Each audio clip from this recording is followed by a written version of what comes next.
Mduduzi Mnisi was identified by the police as a person of interest and would later be arrested as the accused. Now, he's telling us that during this point where he was arrested, he says he heard rumors in the area where he was told by people that everybody has been talking about the fact that he was the last person that was seen with Likhona. There he does, of course, identify a place where he was seen, and he says this is where that everybody in the community was talking about.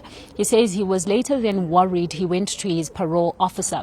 Now, what do we know about Mduduzi? Mduduzi was already on parole. He spent about 9 years in prison. He says that he was supposed to be in prison for 18 years, but in good behavior, of course, he was then out, and this is why he was now on what you'd look at as sort of a home arrest, because he was signing every day with regards to the police that would come to his home. And also he's saying that he would have to sign on Friday, where there will be a massive rollout for everybody else to go and sign at the office. Now, he's saying that based on what was said about him by the community, he was said to have been the last person to be seen with Likhona. And he's saying this doesn't make sense, because on Friday he was the one that had gone to go do his signing, and he says on Saturday he then went to his friends. He's saying that there is evidence that places him at a McDonald's where he was with his friends. He says there's evidence that places him also in an area and around Durban Deep in the afternoon.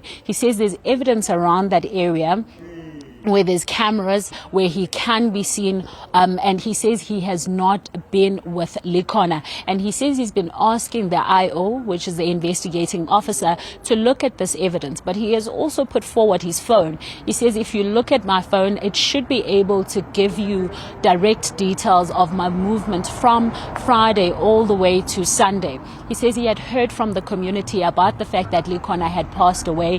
However, it was just something that he heard in passing, and he was with his girlfriend Pinky.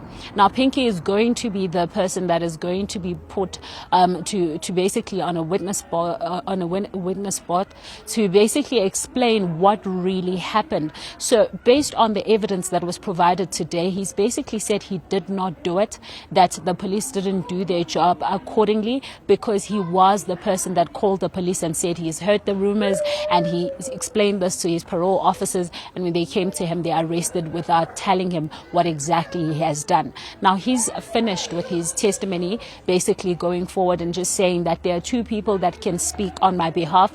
That one person is Meshek, which we understand is a community leader, as well as the girlfriend that he says he was with. So we're expecting that will then happen tomorrow.